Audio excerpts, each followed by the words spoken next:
I'm hoping that we can shine a light on what's good in all of us. I mean, it's not about a TV program. It's about a movement. It's about the opportunity to see ourselves and others and maybe encourage us to do more good. And the Doing Good movement is hopefully something that'll challenge people, encourage people, inspire people to just think about some of their decisions, some of their activities, and some of the things that they're a part of. And for all the violent nature of things that we've experienced over the last several years, I just think we need this.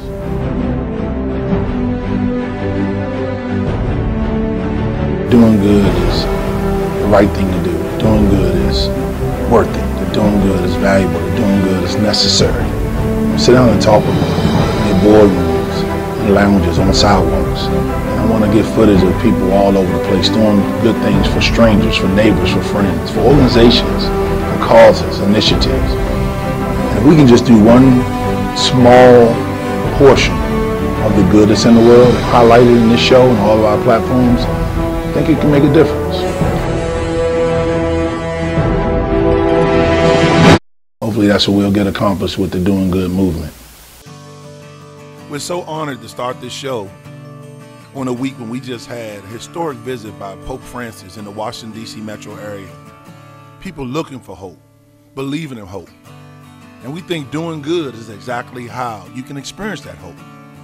We know that one person can make a difference on this show, and hopefully you'll meet some people today that leave you inspired, empowered, and even blessed.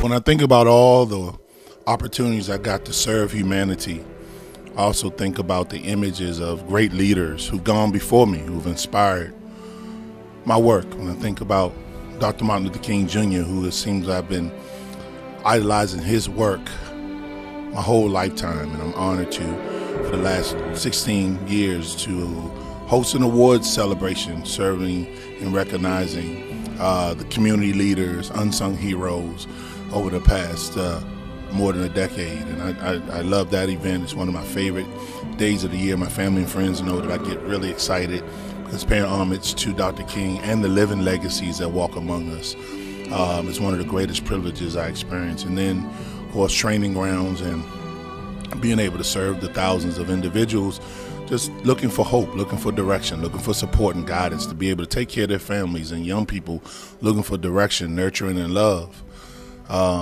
That's what's really special to me. But probably nothing's more special than being a dad, being a grandfather, the love in my children and my family and my relationships. That's probably top on my list after my relationship with God. So this is all about me pulling all those experiences, relationships, and energies into one place and one platform where I can guide us all to a place of doing good.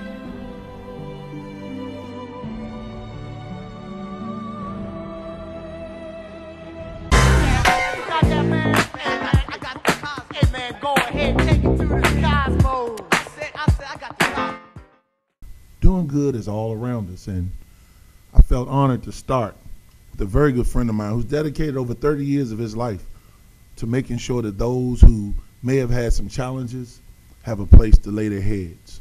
Manna Inc. has been a place, a beacon of hope for thousands of families. And my good buddy, Reverend Jim Dickerson, has been committed to this cause for over 3 decades. And I feel honored to be able to meet with him today. So we're going to talk a little bit about the good that he's doing in the community. Well, we're here over in Northeast Washington, D.C. with a very dear friend, a very faithful man, been working hard in the vineyard, touching thousands and thousands of families. Reverend Jim Dickerson, founder of Manna Inc. What's up, brother? Good. How's it going, man? Great to be with you. Listen, I'm so happy to be here. I'm excited. Thank you. When I think about people that really epitomize the message we want to come across on this show, Doing Good, you're one of the first people I think of, brother. We've have done a few things together over the past year or so, but you've been laboring quite a while. So I kind of want to ask you, when you think of doing good, what's the first thing that comes to your mind? Well, the first thing is giving back a little bit of what I've been given. It's just that simple. It's I've been given, I feel like, more than I give, and I get from the doing more in return than I give. And you know, it's my passion. I feel like a little guilty about getting a paycheck because I love it so much, even though it's hard. And you have an inspiration within yourself. You have a dedication, because it really starts within oneself that I can do this. It may be you get to have help, but at the same time, you have to start from inside here, going forth. And that's my story and the story of a lot of others. And what really excites me is to see people who have been taught that they can't do anything. They can't buy a home. Nobody in their family's ever owned anything. You know. Come from backgrounds, you know, with a lot of disadvantage. And what excites me is to see that change. Can I talk a little bit about, you mentioned homes. You've been doing this, you say 35 years. Well, here at Manna, 35, but I've been doing it for 50 years. Wow. So how many homes would you say you helped? I say 1,500. 1,500. Yeah, I was running a program called Hope in a Home, and out of that, the families, it was a transitional housing program. Was that started here in D.C.? Right here in D.C. Okay. The first round of families in that program that we had were ready to graduate, and they told me that from the program and move on and give us the property, you know, the apartment they were living in back, and we started over with another family. But this first group said, look, we don't want to go back too old to a bad rental. We don't. This was back in the day when nobody wanted to live in D.C. and a lot of, you know, vacant properties and just bombed out everything.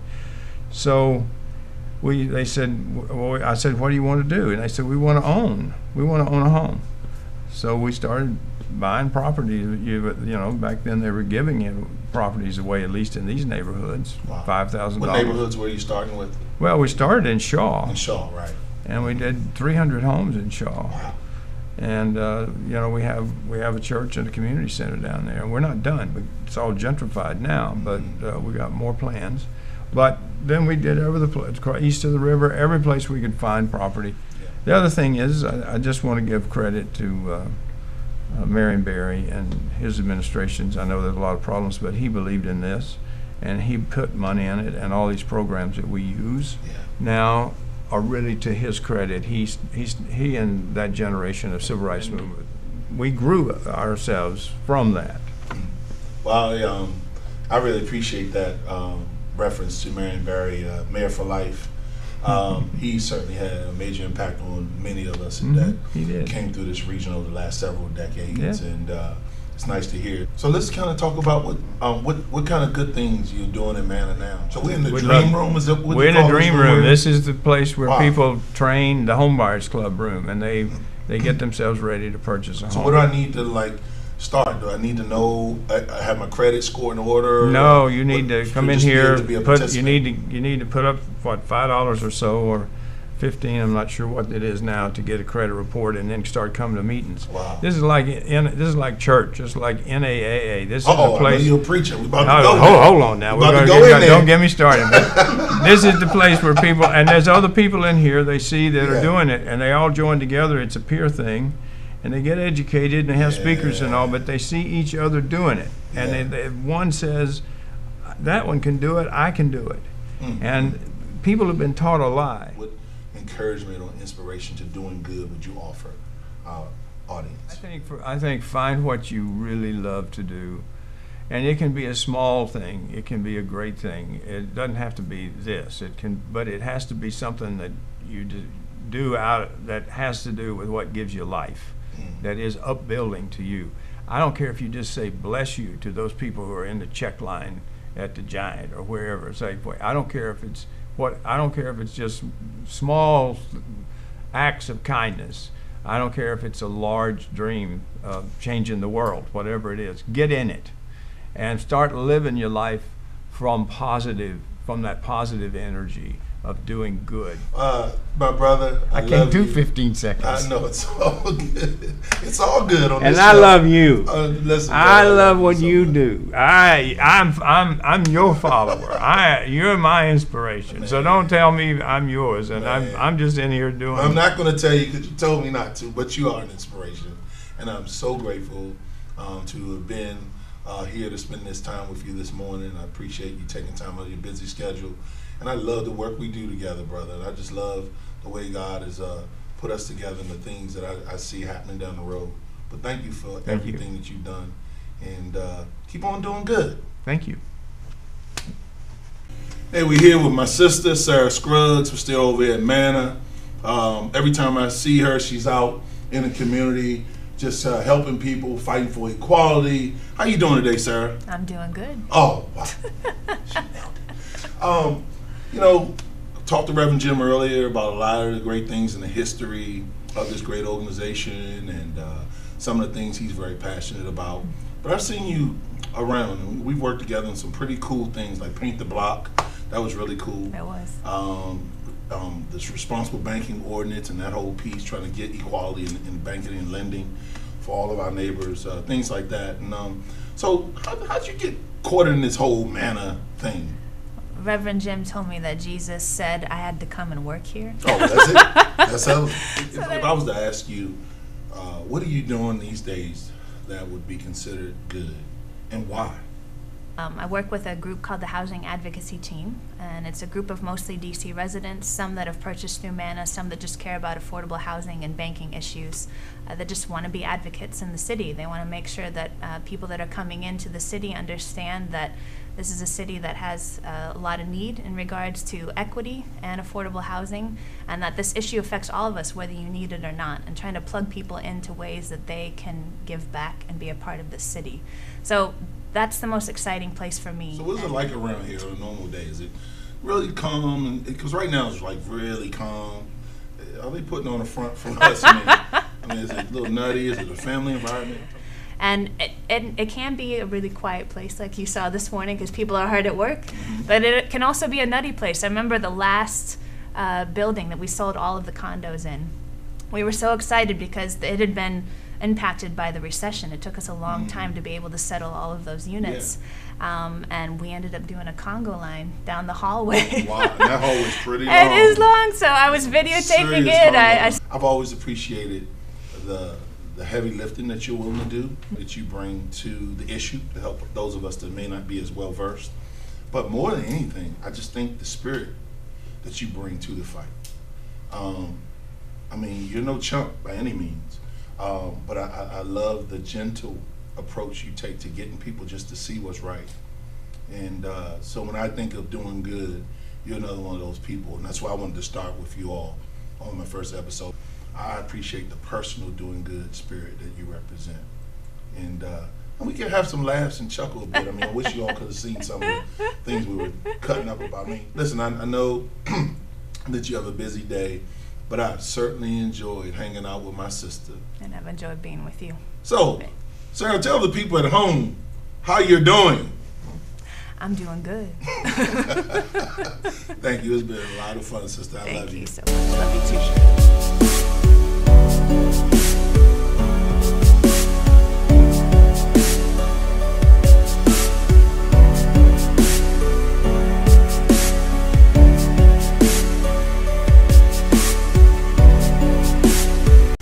Thank you. We have something very special coming up. We're going to get my buddy Steve Benson to join us with that great guitar. And we're going to hear some beautiful music from my sister, Ayana Gregory. Right here on the Doing Good Show.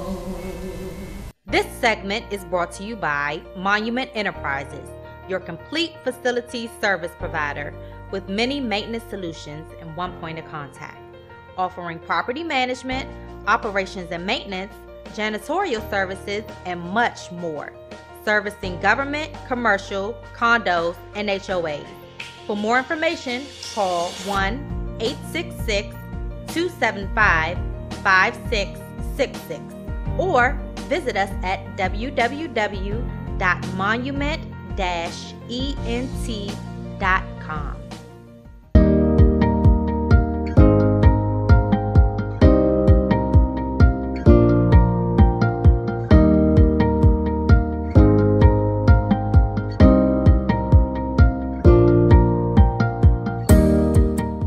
Training Grounds, Inc. is a 501c3 nonprofit established over 10 years ago. Our mission is to assist youth and adults with personal, career, and leadership development through training and support services. I'm walking to jobs. I'm getting on the bus for jobs. It's like I'm hungry. I don't want to stop. I'm working. I'm a full-time mom. I'm happy, and I think I'm a success. For more information, visit www.traininggroundsdmv.org.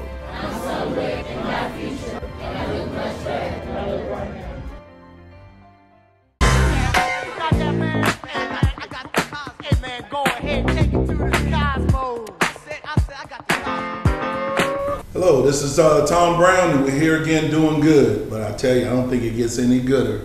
I'm here with my sister, Ayana Gregory. How you doing, sis? Hey, Tom. I'm good. Yeah, it was. I just think I should tap you up. All right. Okay. Listen, I've been enjoying your music, your talent, your gift for quite some time, and today we got just a taste of all the giftings that God has given you. Tell me when you first started realizing you want to use it for the good. It was probably after college. I went to Howard University and I studied. The other HU. The other HU, yes, exactly. I studied sociology and African studies, and immediately after I finished undergrad, I went into the public schools. I was teaching. And I remember there was this pivotal moment. I was teaching at an after-school program, and we were trying to get the teenagers to get the headphones off so we could teach this lesson. And I thought to myself, if I could meet them in the headphones, then I would have a greater impact. Yeah. And that's when it dawned on me, this gift that you've had, that you've seen as a hobby, is part of your life work. Yeah. So it went from the background to the foreground. So, I mean, it had to be, really special and probably challenging too in a lot of ways, growing up as a daughter of the great Dick Gregory. I mean, I've been watching him. My mom, got me focused on him at a young age, and I even got a chance to get to know your sister at Hampton University, Pam, and just your family, just powerful family, and for you to be still continue the legacy of your own spin and flair. How does that feel? Where'd that come from? I always say that I was born a punk by nature, and that I had to grow into the revolutionary. Wow. But it really was, it's in our DNA. I was one of those ones, I was a slow cooker, so it took me a minute to realize the kind of courage that's required for somebody who goes against the grain. It can be very scary, it can be very uncomfortable. And as a little girl, I didn't know that I was ready for that, but I grew into it. I was born in a family where we had no choice. I mean, that's just how we were built. And so now to stand in my mid-40s, I see myself as a storyteller. Wow. Because I'm old enough to understand the significance of sitting at the feet of the elders, and I'm young enough to stay in pulse and on pulse with the young folks. And so my generation, we are a connector. I'm a connector.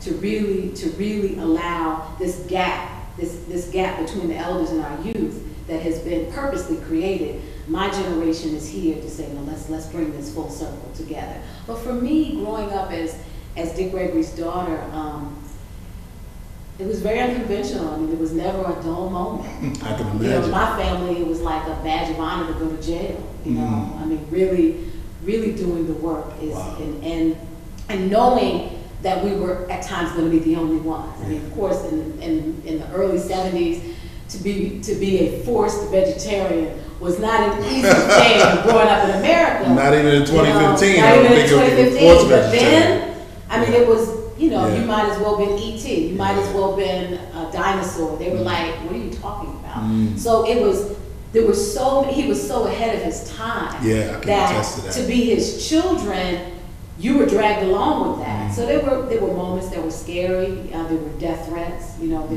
government phone taps. But the beautiful thing about him starting out as a comedian is he used his funny as a healing. So he never kept anything from us. And it was almost like they made light of the danger. So even though we knew everything that was happening, we somehow felt that we were untouchable. Wow. So, and the other thing with my father is that he always said that fear and God don't occupy the same space. Mm-hmm. So there was something about that helped me understand that in the larger scheme of things, I can't be touched unless it is the Creator's will. Wow. So we walked with that. We really walked with that. So you wrote a song I did. paying tribute to your dad. I did. And I know there had to be a special connection that you were able to establish through that. And I wonder, can you do a little piece? I'll do a little piece of it, just a little bit. And, you know, you get out there, I might jump in the background, Okay. help you out a little bit. It's all good. If you feel it.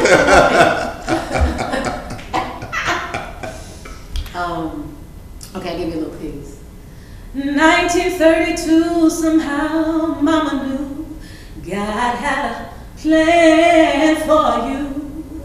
With a light around your head, some tried to hurt you, but you made them laugh instead. Funny man, superstar, change of plans, the movement called 10 kids and a wife, but human rights became your life. I mean, yes, there were times we were scared.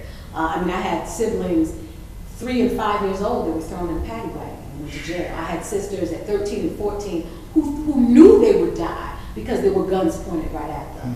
And to be on the other side of that, to cross that bridge, you realize the power of God. You realize the power of a movement that was steeped in love. Because you're talking about a group of people who had no guns, no bombs, and you had state troopers, sheriffs, and federal guardsmen with guns pointed right at them. Wow. And there were so many moments my dad said he would see fear in their eyes, not theirs. Wow. So to be, something that's this.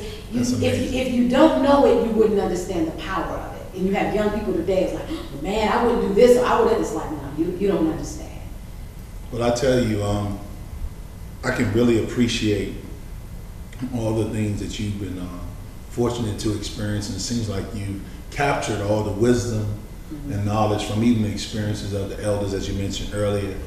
And I appreciate that you use your gift. I mean, we had a chance to share in a couple of community events over the past several months. You were able to come over and help me out with an event in Southeast Washington over in January. We were doing an anniversary gala for Dr. King celebration. Then you came right back this summer. We had a summer basketball league over in Southeast, and really blessed the crowd. We had a lot of fun interacting and cutting up. And so, I mean, tell me about the comedic side of you. Because we laugh and cut up, especially Offset. We've been cutting up a little bit. Did the comedic side of your dad, you think, rub off on you a bit? You know, it's funny because honestly, I don't feel like his comedic side rubbed off on us. I feel like my mother's comedic side rubbed off on us. So the children, there's 10 of us, 7 girls and 3 boys. Hilarious. All we did was laugh from the time we got up to the time we went to bed. That's awesome. And we didn't really have the kind of humor that he had. It was different. Ours was a little more offbeat. And we were off. There was never a dull moment, but it was always some clowning going on. And the funny thing is, I was telling a friend of mine, none of us had any good sense, even the older ones. And so we'd be, at some esteemed event, and we're the children of Dick Gregory. So oftentimes they would have us seated with the other children of. And we would be the only ones that didn't have no kind of sense. I've seen you cut a bit on stage, and even times that we did things in the community, and you had a chance in your career to hit the stage with some pretty big names like Stevie Wonder, Michael Jackson, and what was that like? Like that had to be a good feeling just to know that you were in the presence of such honored performers and artists like that. Well, I was just telling a friend of mine, when you're little, you don't know the greatness that you're standing before. I remember the first time I met Bob Marley, I was 6. Yeah. And I was like, the most significant thing about that day was that it was hot and somebody busted a watermelon over their knee. That's what I remember more than anything. But you and Mrs. But I was at Bob Marley, Marley's concert, so I was like, if I had been able to just know who he was, to really know, because Dad, we were just trying to hold on to his coattails. I mean, he was moving at the speed of light. Yeah. So I remember sitting on Muhammad Ali's lap as little as probably about 4, and he had, like the stubble, and I remember he kept rubbing my cheek up against his, and I'm squirming trying to get out of his lap, and I was thinking, like, wow. Now I never performed with Michael Jackson, but we were, in their midst. Stevie Wonder, I had the opportunity to perform. That's awesome. So, it doesn't take more than a few seconds to see that you are fully committed to. But most people will be afraid and not really making. That's why I love this show, is that we're able to make the connection. Because people hear, like what you said earlier about being a revolutionary, and they automatically get apprehensive and a little guarded. Yet what you've shared with us today and what your legacy shows, and certainly your dad and your family, is that it's actually doing good. It's all about leveling the playing field. It's all about opening up the possibilities for those who otherwise would be hopeless or without representation. And so tell me what that's like today. What's your doing good message that you enjoy living out of, even if you don't enjoy it, that you're committed to today? Well, in the spirit of my father's legacy, I tell the truth. In a society that is built on lies, I'm simply telling the truth. So if that is talking to young people about the greatness of who they are, if it's asking them, what are you pretending not to know? Let's just clear away all of the illusions about what this life is really about and get down to it. God put something inside of you that only you can bring to the table. What is it? Is your 9 to 5 serving it? Is your church serving it? Is your day-to-day routine serving what you were put here to do? Period. So when I go into the schools, I go into the schools around the country, elementary schools, junior highs, high schools. And I look at these young boys, many of them who expect us to be afraid of them, and say, I'm not afraid of you. I love you. I see your fire. I got your fire. And as a matter of fact, the fire, that warrior spirit that you have, if you knew how to channel it, if you knew how not to burn your own house down, what you could be and what you will be. So it's really that. So I go to the schools, I do the motivational assemblies. I always incorporate music in, because music is my passport for young people. They may be like, well, she look kind of funny. She got her hair this way and that. She got the African clothes on. But when I open my mouth, there is a spirit that comes through that's undeniable, and it connects to the sincerity that young people are looking for. They're lied to all the time. And so I come and say, the only thing I have to give you is honesty. Wow. That's all I can give you. Well, if I can be so honest, you're not just doing good, I believe you're doing outstanding. Thank you. And I want to encourage you to keep on carrying that light. Wow. And we're so inspired and honored and privileged that you would grace this show and grace many, many people with your giftings. And I just want to tell you that we're still in this thing. We got a lot more to do, and there's going to be a lot of people blessed because of your commitment. So I want to thank you for gracing us. This has been a wonderful experience, a great time, and Ayana, we're going to look for more great things from your work, and you're going to be around this show a little bit. We're going to see your face again. Thank you for just continuing.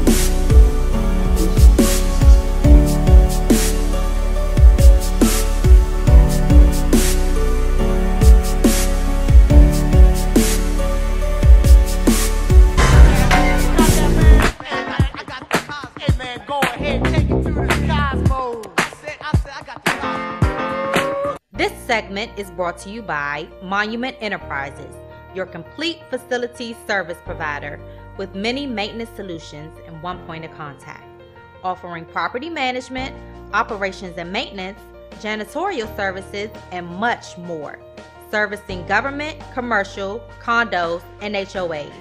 For more information, call 1-866-275-5666 or visit us at www.monument-ent.com.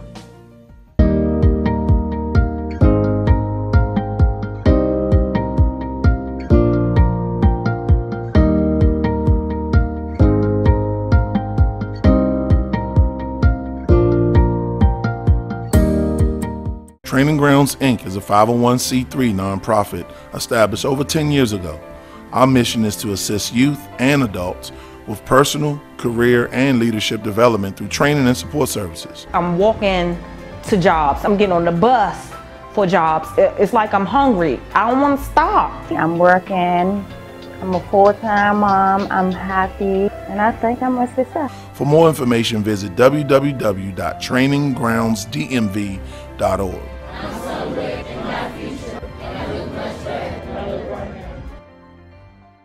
We're going to have a very special interview with family, friends, and we have here at Daniel Todd. If you haven't been there, you need to get here. We're down here on 13th and 8th Street Northeast, about to have a good time, but we're going to share some good news for you. And I'm looking forward to some good singing, some good eating, and some good news. It's good today to be talking with the Thompsons here. Tina Thompson has been going overseas, blessing families in West Africa for the past 8 years, and I believe she's setting up to take her 9th journey. And to me, doing good is not just about your community. It's not just about where you live. It's about a spirit that even can cross oceans. And Tina, you've been doing that a long time, and I wanted to know what caused you to be a part of this movement. Well, I am a 7th generation descendant of Kunta Kinte. Alex Haley is my 6th or 7th cousin, and that's what drove me over to Gambia to meet my family. Once I was over there, I saw the great need in the village, not only with my family, but with the people in Gambia, West Africa, and I wanted to help. So how long have you been doing this? I've been traveling to Gambia since 2006.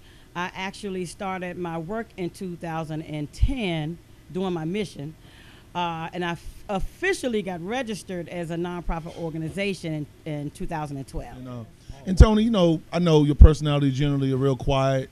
Tell me what it's like when your wife is away during that time and you're thinking about maybe, some of the things that she may encounter or the stories she's told you when you come back to say, listen, I'm going with my woman this time. Yes, you're exactly right. It came to that, this trip I'm going to make this next year. I was concerned about her safety, every time she went, even the first time. It's really, I'm concerned the whole time she's there. And she'll tell you that. I'll call her. Very expensive, every day we talk, not long because it's so expensive. But her safety is my main concern. So when I go this time, I want to check things out. Joan, tell me a little bit about the work you've done prior to and how you all came to work together and some of the things that you all are able to do, some of the things you do specifically to help support this mission. I wanted something to do when I retired, and Reverend Petty said, you work with International? I said, yes, I want to do that. So we had a project with Liberia. And we work with the True Light Ministry in New Jersey. And from New Jersey, we helped them with a container. So I was involved in putting that process together, doing the container, sending it over to Liberia. Then he told me about Tina's project. And I said, well, we can help. And I met with Tina, and Tina and I became, I guess, good friends. And we started working together and putting this project together. Hey, this is Tom Brown. We're down at Danny Todd's on 13th and 8th Street Northeast, and we're still doing good, guys. So listen, I've been talking about the good work that's been happening overseas. And, you did a concert. So, I'm interested in why did you get involved and why do you think this is an important thing to do? Why are you committed to this work? So I got involved. I met Tina at Antioch Baptist Church. And they were talking about some missions that they were doing overseas in Africa. And they presented the idea to me about doing a concert. And being in the area, I'm a gospel artist. And so I have connections with a lot of singers and friends who I knew once they heard the mission, they would jump right in and help me pull together this concert for what Tina's doing over in Africa. And I called my friends, and everybody, all of the artists said, hey, I'm in, I'll come be a part of the concert for free. And so now that we've done that and the church has sent containers over there and goods, now we're definitely going over there to Gambia in 2016, and I'm bringing some of those singers with me, and man, we're going to do it up. Well, I think that's awesome. And I look forward to hearing the report, if not joining you myself. I see you have a project that you're holding. Is this a new release? Is this something that people can find? Yes, it's my latest CD. Oh, great. Great. So, everybody, I want to zoom in on this if we could. This is Tom Brown, and we're still doing good here with Tina Thompson here at Danny Todd's on 13th and 8th Street Northeast. A place that people can gather, a place that people can find safety, comfort, fellowship, love, and that's the kind of experience I've had each of the times I've been here. So I just want to thank you for following your vision and congratulate you on this establishment. So I wonder if you would just share a little bit about how long you've been here and your commitment to this mission and how you got involved with allowing Danny Todd to be the host site of this great mission project and the fundraising events they do. I've been here for a little over 3 years, and I wasn't sure I would open up the store or not, and I'm in the catering business also, and I went on here forward and opened the store, and everyone seemed to have gravitated towards this place, and sometimes in life things are placed in your lap, and you gotta go with it. So I'm thankful for that. One day Tina came to me to bring some pies, and she happened to look around and she said, you know what, I'm doing the thing for Africa, which I had known about years. I've been here about Tina promoting and doing a lot of wonderful work and taking time out of her life to make sure this thing happened in Africa. So when she asked me, it wasn't no brainer. I said yes. You know, neither one of us wants to be the first to say. Neither one of us wants to be the first to say. Neither one of us wants to be the first to say. Farewell, my love.